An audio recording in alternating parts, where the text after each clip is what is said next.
And Mario Cristobal as has everyone talking. What the hell was he doing at the end? Now, I will say this up front.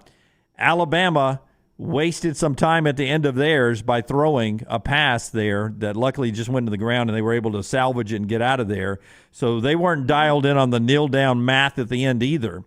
But Mario Cristobal cost himself a game, and apparently he did this back at Oregon too in losing a game to Stanford.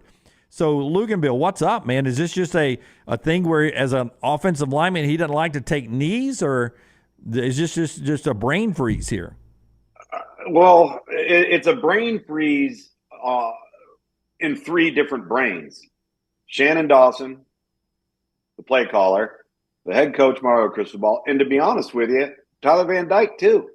At some point when you're on the field and you're in that moment and you know Georgia Tech does not have a timeout and a call comes in like that, are you not looking at the sideline going, like this? And why are we in the shotgun? Yeah. How about that? So, listen, there's not all that many different ways to dissect this. It was just a blunder of epic proportions. We had people calling in the radio yesterday saying that's a fireable offense. And I don't know if you can boil somebody's entire coaching tenure at a place down to one play, especially when they're in year two. But I don't know if I've actually ever seen anything like that. Jim, when you said, maybe one of the top 5 sports blunders of all time, regardless of sport, like, give me 4 that are worse. Okay, the Athletic did this. Okay, here we go. Oh, okay, let's see. What do you got? After the first period in the 1980 Olympics, the Russian coach pulled the greatest goalie on the planet from the crease. They put their backup goalie in. The Americans scored 2 goals in the second and went on to beat the Russians. So that guy played the final 40 minutes of that Do You Believe in Miracles? And I think that was 3-2 final, if I remember correctly. So he allowed 1 goal in the first. They put in a new goalie and gave up 2 goals. The backup goalie gave up 2 goals in the second period. That seems pretty bad.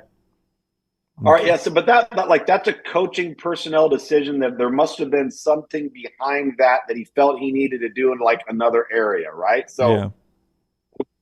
All right, that's a personnel decision. Okay. Game 7, ALCS 2003, according to the Athletic. Grady Little with a gassed Pedro Martinez on the hill. Yankees making that historic comeback, getting it to a Game 7.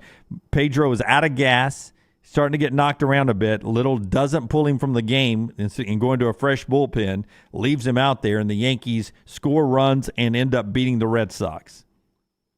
Okay.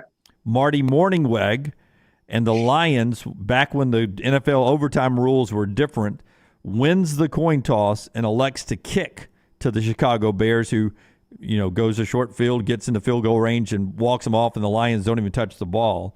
But the biggest one ever. That's up there. That one's up there. Yeah, the biggest one ever, though, is Pete Carroll in the Super Bowl throwing from the half-foot line, 1 yard line, instead of giving it to Marshawn, and throws the interception there. Yeah, but here's the difference.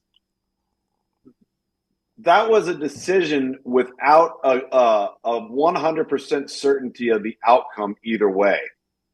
This was a 100% certainty of the outcome. Yes. Right? Yes. Like, so, I'm not saying we should defend that Pete Carroll play, but they made a decision. Maybe it was the wrong call. I know you got Marshawn Lynch, all this and that, but what if Marshawn Lynch gets stuffed? There isn't a what if here to this in any way, shape, or form. So I might put this at number 1.